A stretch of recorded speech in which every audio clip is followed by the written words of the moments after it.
Hello friends, നമുക്കിന്നൊരു carrot തോരൻ ചെയ്തെടുക്കാം. ഇതിനു വേണ്ടി ഞാനിവിടെ 3 ക്യാരറ്റ് എടുത്തിട്ടുണ്ട്. ഇനി ഇതൊന്ന് ഗ്രേറ്റ് ചെയ്തെടുക്കണം. ക്യാരറ്റൊക്കെ ഞാനിവിടെ ഒന്ന് ഗ്രേറ്റ് ചെയ്തെടുത്തിട്ടുണ്ട്. ഇതിലേക്ക് ഞാനൊരു സവാളയുടെ പകുതി ചെറുതായി കട്ട് ചെയ്തിട്ട് ചേർത്ത് കൊടുക്കുന്നുണ്ട്. നിങ്ങളുടെ കയ്യിൽ ചെറിയുള്ളി ഉണ്ടെങ്കിൽ ചെറിയുള്ളി ചേർത്ത് കൊടുക്കുന്നതായിരിക്കും നല്ലത്. പിന്നെ എരിവിന് ആവശ്യത്തിന് പച്ചമുളക് ചേർത്ത് കൊടുക്കാം.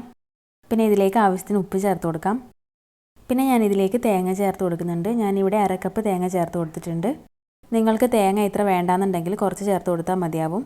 ഇതിൽ കൂടുതൽ തേങ്ങ ചേർത്ത് കൊടുക്കുമ്പോഴാണ് ഇത് നല്ലൊരു ടേസ്റ്റ് വരുന്നത്. പിന്നെ ഞാൻ ഇതിലേക്ക് മഞ്ഞൾപ്പൊടിയൊന്നും ചേർത്ത് കൊടുക്കുന്നില്ല. ഇനി ഇത് നല്ലപോലെ ഒന്ന് മിക്സ് ചെയ്തെടുക്കണം. ഞാനിവിടെ കൈവച്ച് തന്നെ നല്ലപോലെ ഒന്ന് മിക്സ് ചെയ്തെടുത്തിട്ടുണ്ട്. പിന്നെ ഇത് ചെയ്തെടുക്കാൻ വേണ്ടി ഞാനൊരു പാൻ അടുപ്പിൽ വെച്ചിട്ടുണ്ട്.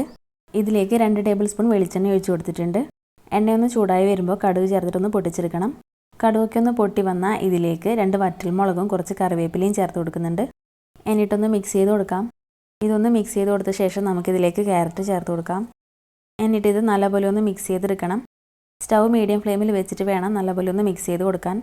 കുറച്ച് ടൈം എടുത്ത് തന്നെ നല്ലപോലെ ഒന്ന് വഴറ്റിയെടുക്കാം. ഇനി ഞാനിതൊന്ന് അടച്ച് വെച്ചിട്ട് കുക്ക് ചെയ്തെടുക്കുന്നുണ്ട്. പിന്നെ ഞാനിത് തുറന്നിട്ട് നല്ലപോലെ ഒന്ന് മിക്സ് ചെയ്തെടുക്കുന്നുണ്ട്. ഇവിടെ ക്യാരറ്റൊക്കെ നല്ലപോലെ ഒന്ന് കുക്കായി വന്നിട്ടുണ്ട്. ഒന്നുകൂടി നല്ലപോലെ ഒന്ന് വഴറ്റിയെടുത്ത ശേഷം സ്റ്റൗ ഓഫ് ചെയ്ത് കൊടുക്കാം. ക്യാരറ്റ് തോരൻ ഇവിടെ റെഡി ആയിട്ടുണ്ട്. എല്ലാവരും ഒന്ന് ട്രൈ ചെയ്ത് നോക്കണം. വീഡിയോ ഇഷ്ടപ്പെട്ടാൽ ഒന്ന് ലൈക്ക് ചെയ്യാനും നമ്മുടെ ചാനൽ ഇതുവരെ സബ്സ്ക്രൈബ് ചെയ്തിട്ടില്ലെങ്കിൽ ഒന്ന് സബ്സ്ക്രൈബ് ചെയ്ത് സപ്പോർട്ട് ചെയ്യാനും മറക്കരുത്.